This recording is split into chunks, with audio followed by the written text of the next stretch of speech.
everyone, it's Sharana from Payroll Waits, and today I'm going to be reviewing Books of Blood, which is now streaming on the Hulu platform. This series is actually based on a horror anthology book series by Clive Barker, and this film centers around a journey into uncharted and forbidden territory through three tales tangled in space and time. So, for those of you who are new to my channel, hello, welcome, so glad you came, I hope you stay. I tell you what I enjoyed about the film, what I didn't like about the film, is it worth your time watching or not on Hulu, where it's currently streaming. So going into this, what I did enjoy about the film is I did like the premise of the stories.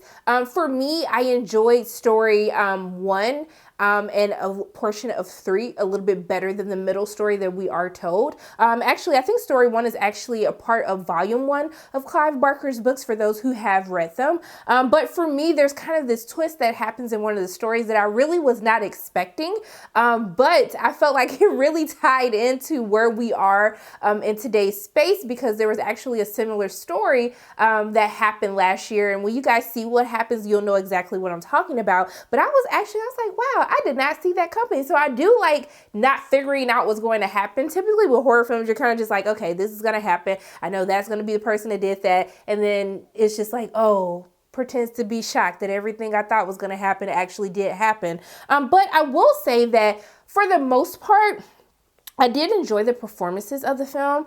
The different actors throughout the stories, I think that they do a great job with the material that is given to them from a writing standpoint, and through their performances, I think they do the best that they can with it. But honestly, for me, I don't know necessarily how I feel about Books of Blood. I felt as though I was kind of let down, because this is based on this horror anthology series, and I don't know if it was necessarily there should have been better stories that they actually chose from the books. I don't know if this might be something, actually you can tell towards the end that they're trying to set this up as something that they'll probably be reoccurring. Probably every Halloween season there'll be a new version of this movie with new stories to tell, which, to be honest, because I might have been let down by this film, I'm not opposed to that, as long as they kind of fix some of the issues with this version of the film.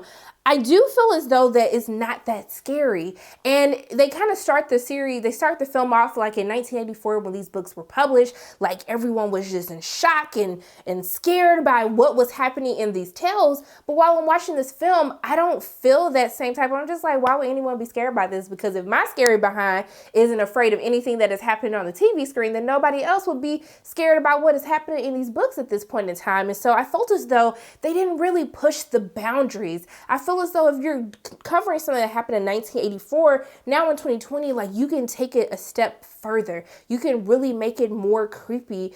Sometimes even using like a little bit of gore or just unsettling images. And I never felt as though through any of the stories that I was really afraid to watch what is happening on screen. I think the closest that they might get to it might be episode, the tale 2. But also too, I think another issue is that the tales don't really flow that well into one another.